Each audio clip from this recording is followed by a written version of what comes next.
extraño en donde hay una ideología que se trae de fuera y que se aplica a una persona que quiere que lo exploten y lo dominen. Entonces, eso tiene profundas implicaciones. O sea, la tesis no es tan, digamos, tan superficial o tan leve, sino que tiene sus graves implicaciones ideológicas y políticas. Pero bueno, vamos a la segunda. La segunda dice que lo dominante es lo adquirido, pero lo adquirido es lo externo. Entonces desconoce la naturaleza interna del sujeto. Y como acepta todo lo adquirido, entonces algunas teorías que dicen que lo dominante es lo adquirido, desarrollan la teoría del reflejo condicionado, que fue el mismo experimento que hizo Pavlov. Y es el experimento que hizo con el perro. Los que desarrollan la teoría del reflejo condicionado creen que efectivamente, como es determinante lo externo, se puede condicionar plenamente la conducta sin tener en cuenta el estado de personalidad, ni las características genéticas, ni la forma misma interna del sujeto. Y entonces hay una teoría muy grave que desarrollan los conductistas. El conductismo, que es una teoría psicológica, nace sobre la relación, que es la relación de todos los agentes externos que generan los impulsos y cómo controlar y establecer impulsos que puedan perfectamente determinar la respuesta, la relación impulso-respuesta, para un condicionamiento pleno del sujeto. Se habla aún más de cómo robotizar al ser humano mediante una teoría que es la teoría de los reflejos condicionados plenos en el sujeto.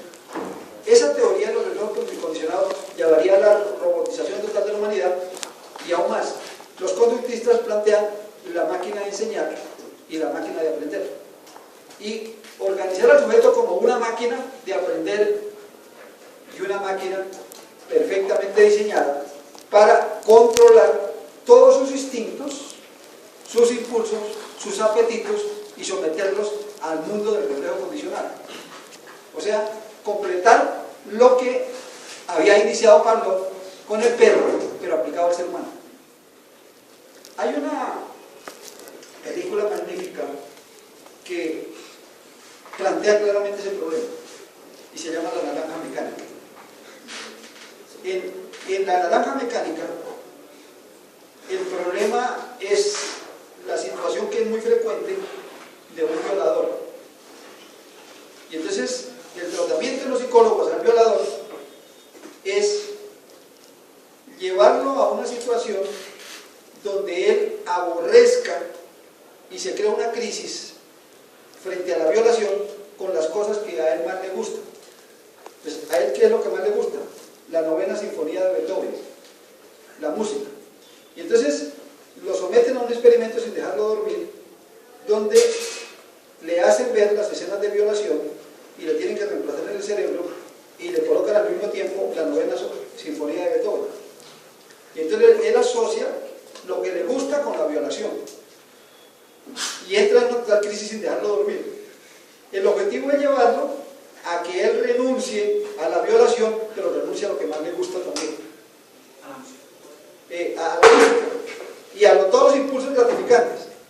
Y esa terapia es una terapia de controlar totalmente su conducta.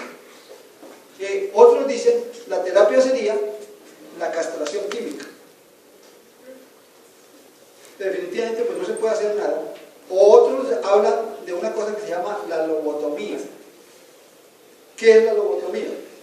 La lobotomía es abrirle el cerebro y removerle el área que tenga que ver con ese manejo de las sensaciones, de las emociones y esa parte del instinto. Entonces se le remueve eso y él sigue viviendo, pero ya no tiene sensaciones. Es como si le removieran a uno unas partes que tengan que ver con el lenguaje. Usted sigue viviendo, pero no habla, porque le removieron la parte del cerebro. Entonces la parte que tenga que ver con esas sensaciones se le remueve. Y entonces tenemos un individuo que vive, pero es inerte, no tiene esas sensaciones, no tiene esa parte pasional. Y entonces lobotomía o el tratamiento que se hace, la castración química, o cualquier otro tratamiento que son, digamos, tratamientos extremos. Y ahí, ¿qué es lo que está de por medio? Lo adquirido. ¿Cómo condicionar la conducta? Entonces, cuando uno dice, sería determinante solamente lo adquirido, está desconociendo la parte de la. Por eso al final, el autor dice, las dos son complementarias y son dos elementos que no se pueden tratar separadamente, porque si se tratan separadamente llevan a dos extremos y los dos extremos son nocivos. Ambos son profundamente nocivos, porque uno desconocería la naturaleza interna y la necesidad de tener en cuenta para el proceso de la socialización todo lo que tiene que ver con el mundo genético, y la segunda, porque ese mundo genético efectivamente se puede variar, se puede modificar con lo adquirido, y porque la socialización es una combinación entre lo innato y lo adquirido. Los instintos, decíamos ayer, pasan por varias etapas. Decíamos, una etapa que es la etapa disciplinar, que es cómo controlar todo lo que tiene que ver con instintos, apetitos e impulsos. Esos instintos y apetitos e impulsos se controlan con las normas culturales, y las normas culturales regulan necesariamente a través de la educación esa forma necesaria de la convivencia, porque si no sería invivible. Si nosotros dejáramos que el instinto fuera predominante y decimos, como eso no se puede controlar, entonces evidentemente las personas impondrían una forma de organización donde lo dominante sería el mundo animal, no el mundo racional. Por eso es que el animal, como el animal no controla los instintos, el animal da rienda al instinto donde esté y con quien esté y a la hora que esté. El hombre no, porque el hombre tiene que controlar el instinto, porque el hombre está sujeto a la razón, y la razón tiene relación directa con el instinto, y el instinto efectivamente tiene que establecer un tipo de control, y ese control es el control de que dan las normas de la cultura. Y por eso la socialización está graduada, por eso decíamos, hay dos tipos de socialización que se combinan: la metódica, voluntaria y consciente, que es la educación, y la inconsciente, involuntaria y estructural. Pero es obvio que tienen que las dos combinarse, pero la socialización consciente, voluntaria y metódica es clave para la transformación y convertir el sujeto en persona social. Porque es que los individuos no son personas sociales, se tienen que convertir en personas sociales. Y es persona social cuando la socialización se desarrolla como socialización de conformidad. Si no se da como conformidad, se da como desviación. Cuando se da como desviación, entonces predomina la ruptura del mundo cultural y del mundo social. Y esa ruptura es lo que permite que predominen todas aquellas formas que son las formas disociadoras que la sociedad tiene que sancionar y reprimir.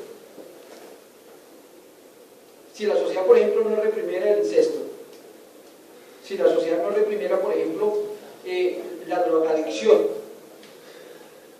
si no reprimiera el alcoholismo, o todas aquellas formas que atentan hacia la integración y a la convivencia social, pues evidentemente la socialización se haría por desviación, no por conformidad. La conformidad es una norma dominante que tienden a la preservación y que buscan mantener una integración de la misma sociedad. La otra busca la disociación y responder a intereses individuales o particulares. Entonces, por eso la discusión es interesante, pero no se podía abordar la discusión hasta no explicar las dos tendencias y ver lo que tiene implícito el planteamiento de los dos puntos de vista. Sí. Se hablaba de la socialización metódica y la otra, ¿cómo se llama? Involuntaria, estructural, no intencional. Esa la recibimos por el solo hecho de estar en la sociedad, y esa la recibimos a todo momento. Ayer les daba un ejemplo, les decía, cuando uno está en un lugar, por ejemplo, en este momento estamos en clase, pero nuestros sentidos siguen actuando y nosotros estamos percibiendo sonidos y elementos del paisaje que son externos al salón. y los estamos incorporando a los que conscientemente tenemos ahorita concentrada atención y ya nos están combinando. Y siempre los dos se desarrollarán desde el mismo momento. Cuando Sergio decía, que yo le preguntaba por qué él decía por momentos, es porque ahí se creaba una confusión. No, los dos elementos se dan desde que uno nace. Desde que uno nace tiene el código genético y al mismo tiempo se enfrenta a lo adquirido.